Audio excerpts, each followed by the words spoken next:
Welcome student, hope all is well.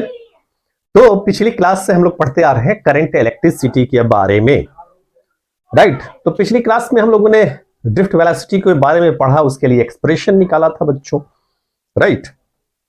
आज हम उसके आगे पढ़ेंगे। तो आगे बढ़ने से पहले एक बार मैं रिक्वेस्ट कर लूं उन बच्चों से जो पहली बार हमारे चैनल को वॉच कर रहे हैं।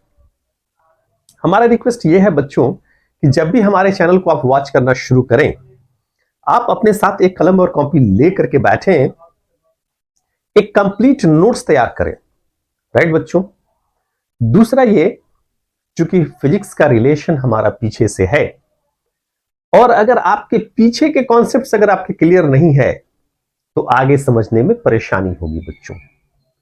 तो जरूरत यह है कि आप पीछे से शुरू करें और यहां तक पहुंचे। तीसरा यह कि हमारे चैनल को लाइक कर लें, सब्सक्राइब कर लें, बेल आइकन दबा दें ताकि हमारा वीडियो रेगुलरली आप तक पहुंचता रहे बच्चों। तो उम्मीद है आप ऐसा करेंगे। आइए अब हम लोग आगे बढ़ते हैं। तो पिछली क्लास में हम लोगों ने पढ़ा था ड्रिफ्ट वेलोसिटी के बारे में और उसके लिए रिलेशन निकाला था, यानी VD is equal to EE by M tau bar. ये हम लोगों ने रिलेशन निकाला था, राइट। तो आज हम लोग जा रहे हैं पढ़ने रिलेशन किसके बीच में, करंट एंड ड्रिफ्ट वेलोसिटी के बीच में, राइट बच्चों। यानी relation between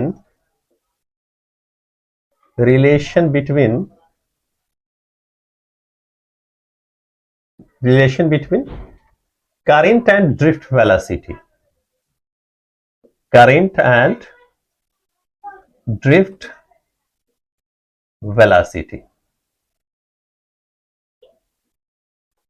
relation between current and drift velocity, right बच्चों।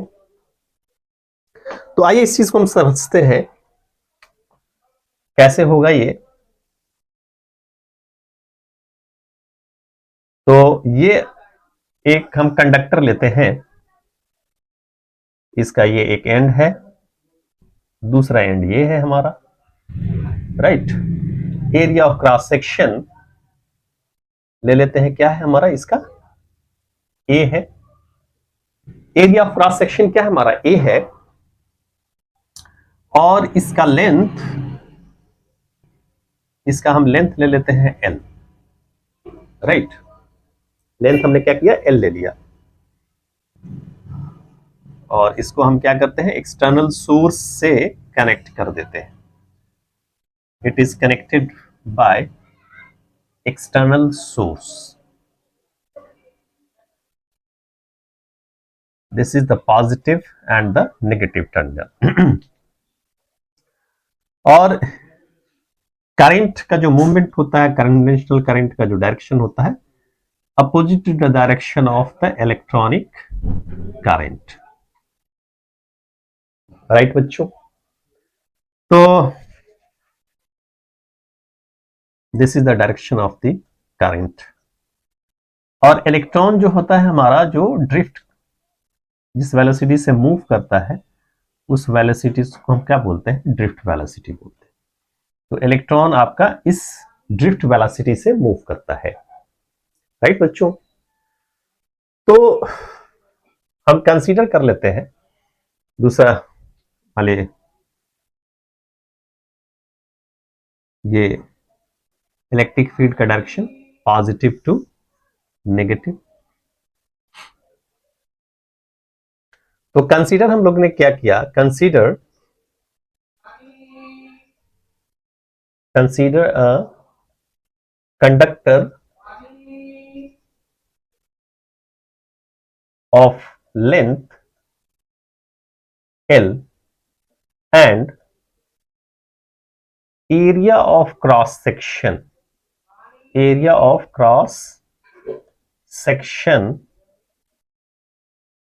is A, राइट बच्चों।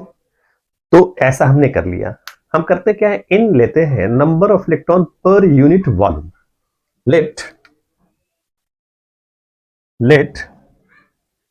स्मॉल n ले रहे हैं, n is the number of electron per unit volume। तो number of electron n is equal to क्या हो जाएगा, n इंटू जो वॉल्यूम है हमारा, तो number of electron is equal to, तो एक तो हो गया क्या हमारा, यानी n मतलब यूनिट वॉल्यूम में, तो टोटल वॉल्यूम क्या हो गया हमारा, area into length. Total volume हो गया हमारा एरिया इंटू लेंथ। तो नंबर ऑफ इलेक्ट्रॉन ऐसा करते हैं, नंबर ऑफ इलेक्ट्रॉन इज कर देते हैं, कैपिटल एन ले लेते हैं, capital N is equal to N into L, right. तो नंबर ऑफ इलेक्ट्रॉन निकल गया। तो charge passes through the cross sectional area of conductor, total charge ये हमारा निकल जाएगा।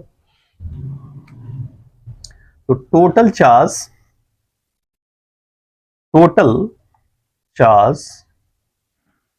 passes through, total charge passes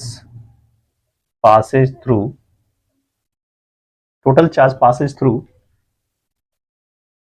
the cross sectional area of conductor is क्या हो जाएगा हमारा, Q is equal to N into E। Q is equal to क्या हो गया हमारा, N into E। तो ये चीज हमारा निकल करके आ गया। तो करंट इन द कंडक्टर निकल जाएगा, राइट बच्चों, क्या निकल जाएगा हमारा, करंट इन द कंडक्टर। तो current in the conductor is I is equal to क्या होता है हमारा, यानी Q बाई टी के। I इज इक्वल टू क्या हो गया हमारा, Q बाई टी। एक मिनट यहां तक पहले नोट कर लीजिए, उसके बाद आगे बढ़ते हैं।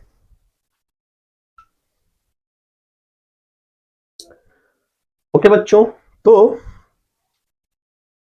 इसको मिटा देते हैं ताकि जगह खाली हो जाएगा। तो यहां पे आप देखिए I is equal to Q by T, यानी I इज इक्वल टू क्या हो जाएगा हमारा, NaL अपॉन ये हो जाएगा T। NaL अपॉन T हो गया हमारा, sorry NaL E upon T। अब एक चीज देखिए यहां पे, क्योंकि ये यहां से यहां तक आने में कितना टाइम निकल लगेगा, टाइम इज इक्वल टू क्या होता है हमारा, डिस्टेंस अपॉन वेलोसिटी, यानी L अपॉन Vd। तो आप यहां पुट कर दीजिएगा। Now this implies the I is equal to NaL E और ये हो जाएगा L अपॉन Vd। तो L और L कैंसिल हो जाएगा। Now this implies I is equal to क्या हो गया, NEA Vd।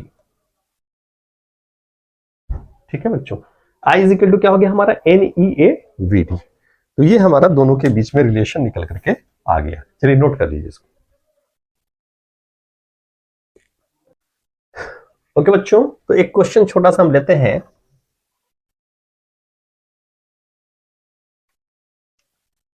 The conduction electron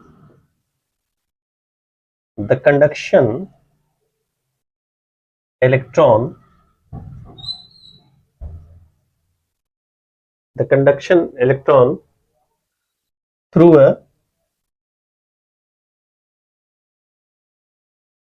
a cross sectional area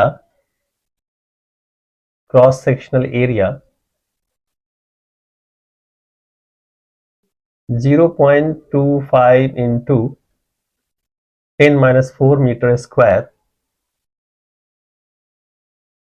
constitute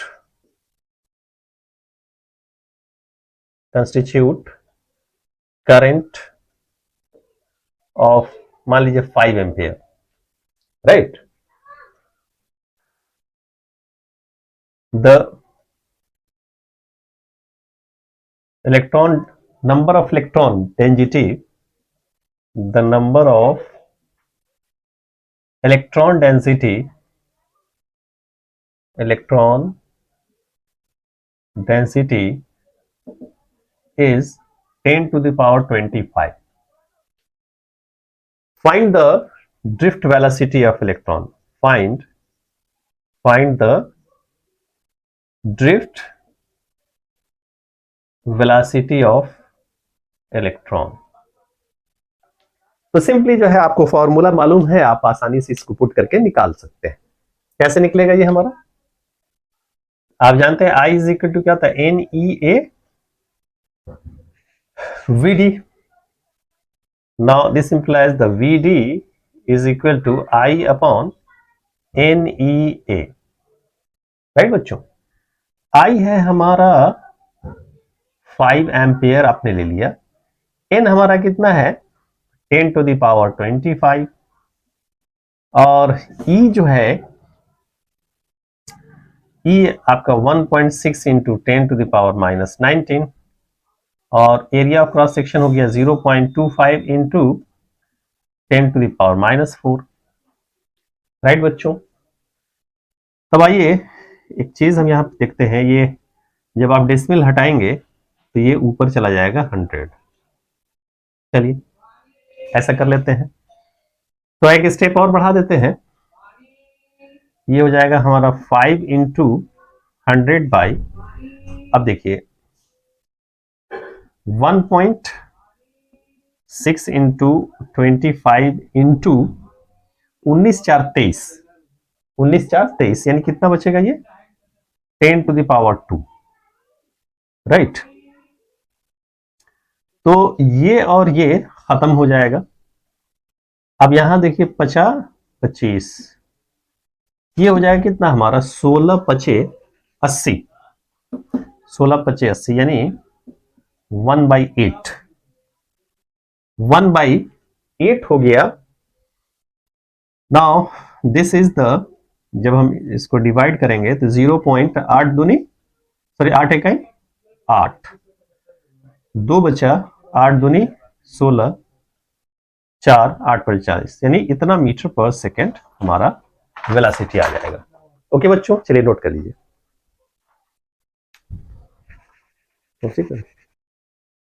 okay बच्चों, hope you have noted and understand. आइए हम आगे बढ़ते हैं। एक वर्ड आता है, एक बेचारे साइंटिस्ट हैं जिनका नाम क्या है, ओम।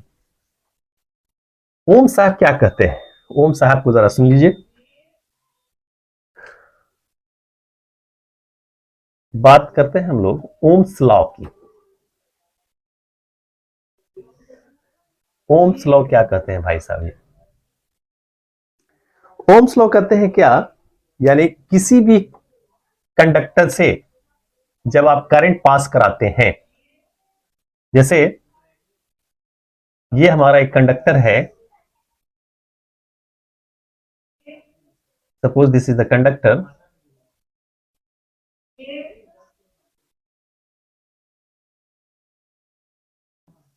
तो ये एक कंडक्टर का ये ए पोर्शन है और ये बी पोर्शन है। जब आप करंट पास कराते हैं,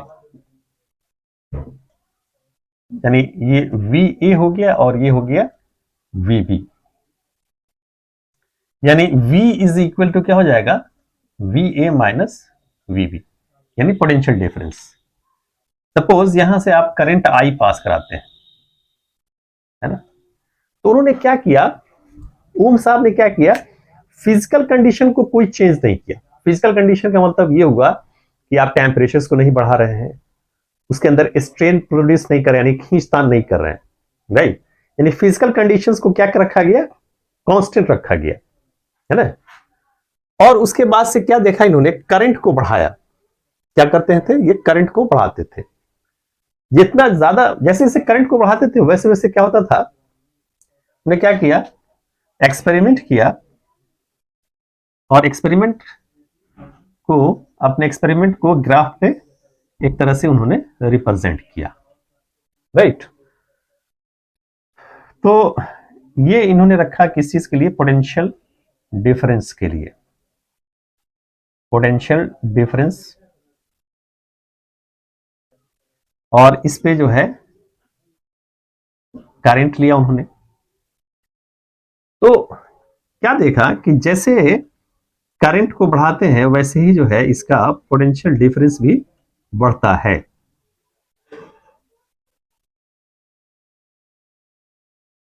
जब करंट को बढ़ाते हैं तो क्या करता है? पोटेंशियल डिफरेंस भी उसी प्रोपोर्शन में बढ़ता है। जैसे इन्होंने करंट को बढ़ाया तो देखा गया कि पोटेंशियल डिफरेंस भी उसी हिसाब से बढ़ गया। फिर क्या हुआ? उन्होंने करंट को बढ़ाया, फिर देखा कि करंट पोटेंशियल डिफरेंस भी उसी हिसाब से बढ़ गया।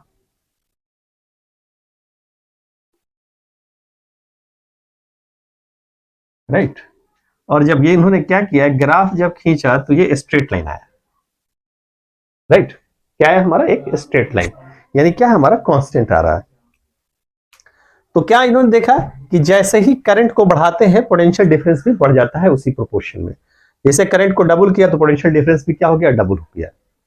करंट को ट्रिपल किया तो पोटेंशियल डिफरेंस भी क्या हो गया? उसी प्रोपोर्शन में ट्रिपल हो गया। राइट। तब उनको समझ में आया कि अच्छा ये ऐसा वेरिएशन हो रहा है, इसका मतलब दोनों में क्या है? डायरेक्ट रिलेशन है। राइट बच्चों, दोनों में क्या हो गया हमारा? Direct relation. तब उन्होंने क्या किया? लॉ दिया, जिसको हम लोग क्या बोलते हैं? ओम्स लॉ बोलते हैं। उन्होंने क्या किया? The current flowing the current flowing through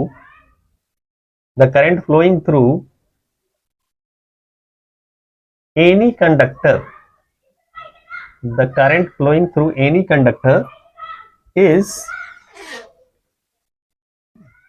directly proportional to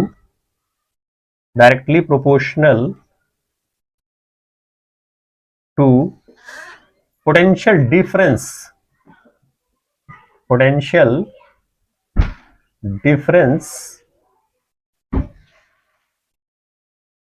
of the conductor, condition क्या है? Physical conditions remain same provided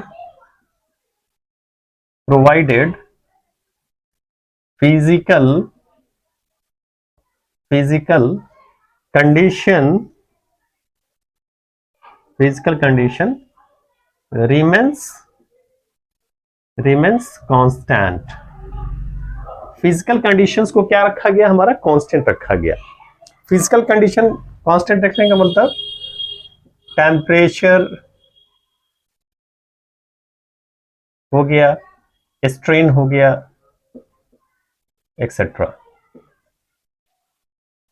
right बच्चों। तो कहने का सेंस ये हो गया कि मान लीजिए कि इसका पोटेंशियल डिफरेंस V है और करंट क्या है? हमारा I है। तो what he says, the V is directly proportional to what? I। V क्या हो गया हमारा? डायरेक्टली प्रोपोर्शनल I के। और इक्वलिटी के लिए यहां पे हम एक कांस्टेंट लेकर के आते हैं, यानी V is equal to R I, where R is a constant called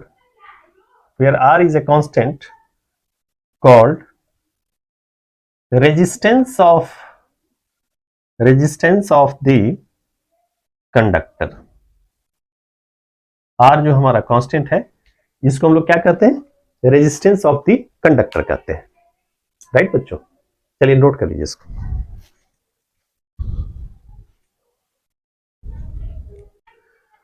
okay बच्चों सॉरी तो हमको समझ में आई बात क्या? ओम्स लॉ के बारे में। अब यहां से निकल करके एक वर्ड आया क्या? हमारा रेजिस्टेंस, यानी आर कांस्टेंट, इसको हम लोग क्या बोलते हैं? रेजिस्टेंस करते हैं। तो एक्चुअली में रेजिस्टेंस क्या होता है? रेजिस्टेंस जो है, हम बात करते हैं रेजिस्टेंस ऑफ कंडक्टर की। रेजिस्टेंस रेजिस्टेंस की हम बात करते हैं, रेजिस्टेंस को हम लोग कैपिटल आर से रिप्रेजेंट करते हैं, राइट। और सिंबॉलिकली रेजिस्टेंस को हम इस तरह से शो करते हैं, सिंबॉलिकली रेजिस्टेंस को ऐसे हम शो करते हैं, राइट बच्चों। तो क्या है हमारा रेजिस्टेंस, क्या होता है, यानी करंट के फ्लो में जो रुकावट पैदा करता है।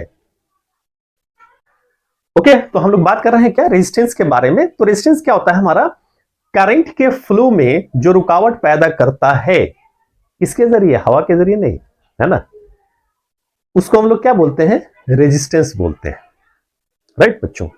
यानी कहने का सेंस ये हुआ, the resistance posed by conductor, the obstruction, रुकावट, the obstruction posed by, the obstruction posed by conductor, the obstruction posed by conductor in the flow of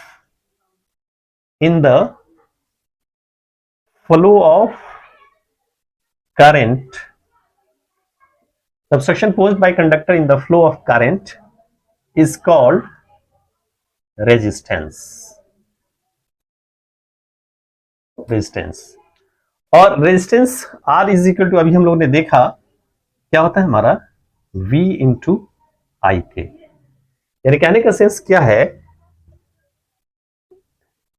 resistance of a conductor, resistance of a conductor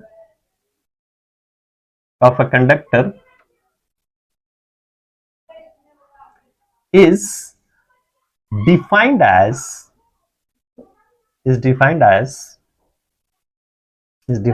the potential difference, is defined as the ratio of potential difference to the current, right. यानी इसका जो unit होता है, its unit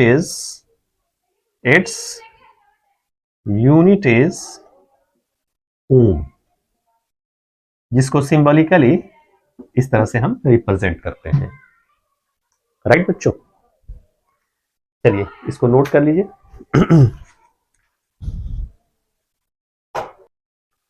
okay बच्चों, hope you have noted.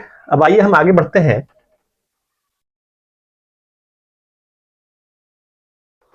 हम बात करते हैं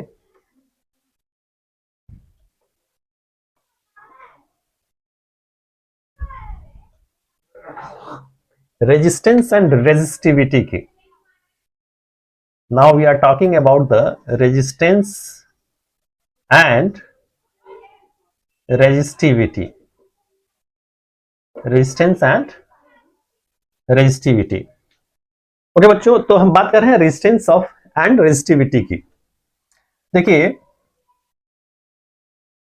एक चीज क्या है हमारा कि जैसे यही हमारा है लेंथ, हमारा L, और ये एरिया ऑफ क्रॉस सेक्शन क्या है हमारा, E है। तो ऑब्वियसली अब सोचिए रेजिस्टेंस किस चीज पर डिपेंड करेगा। अगर एरिया ऑफ क्रॉस सेक्शन ज्यादा होगा तो बड़ा आसानी से चार्ज फ्लो करेगा, बड़ा आसानी से हमारा करंट पास करेगा, राइट। अगर लेंथ अगर कम होगा तो रास्ते में रुकावटें भी कम होंगी। लेंथ अगर कंडक्टर का हमारा ज्यादा होगा तो रुकावट का ऑब्स्ट्रक्शन और भी ज्यादा होगा। तो कॉमन सेंस से सोचिए, तो जाहिर सी बात है फ्री होता है, खूब बड़ा अगर फ्री होगा तो आप उसमें आसानी से दौड़ेंगे, लेकिन थोड़ा कॉम्पैक्ट होगा तो उतना ही कम आसानी से दौड़ेंगे, राइट। तो अगर बात करें कि अगर किसी चीज को यहां से गुजरना है तो कहते हैं ना कि खूब फैली होगा तो आसानी से गुजरेगा, और कम फैली होगा तो रुकावट ज्यादा होगा। कम दूर होगा तो जल्दी पहुंच जाएगा, ज्यादा दूर होगा तो ज्यादा टाइम लगेगा, है ना, और रास्ते में रुकावट भी ज्यादा बढ़ेगी। तो दो फैक्टर पे डिपेंड करेगा फिलहाल, एक तो लेंथ ऑफ द कंडक्टर पे लेंथ अगर ज्यादा होगा तो रेजिस्टेंस भी ज्यादा होगा। दूसरा हमारा क्या, एरिया ऑफ क्रॉस सेक्शन पे, राइट बच्चों। तो resistance of any conductor, resistance of any conductor resistance of any conductor is directly proportional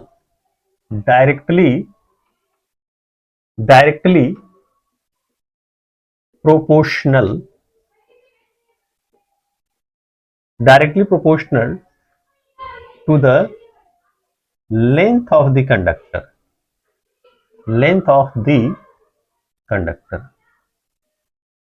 तो डायरेक्टली प्रोपोर्शनल किसके होगा, हमारा लेंथ ऑफ द कंडक्टर के, यानी लेंथ जितना ज्यादा होगा रेजिस्टेंस उतना ही ज्यादा होगा। और इनवर्सली किसके प्रोपोर्शनल है, एरिया ऑफ क्रॉस सेक्शन के। एरिया ऑफ क्रॉस सेक्शन जितना ज्यादा होगा रेजिस्टेंस उतना ही कम होगा, और जितना कम होगा रेजिस्टेंस उतना ही ज्यादा होगा। And inversely proportional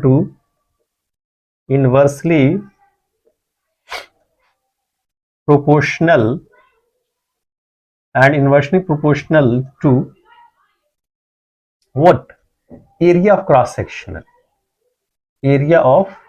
cross section, right बच्चों। वाले L है और ये A है, तो R is directly proportional to what, L, and R is inversely proportional to what, area of cross section. So from equation first and second, R is proportional to what, L by A. Now this implies R is equal to, यहां पे equality के लिए constant लेके आते हैं, रो L by A, where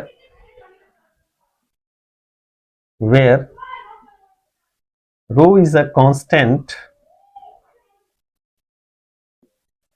called resistivity of the conductor,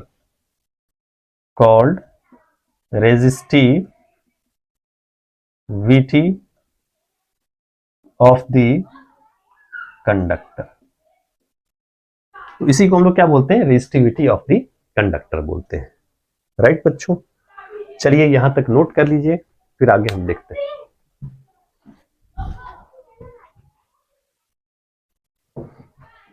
okay बच्चों, hope you understand which we have read today. तो आज हम इतना ही रहने देते हैं बच्चों, नेक्स्ट क्लास में फिर हम लोग आगे बढ़ेंगे। तब तक के लिए बाय बच्चों।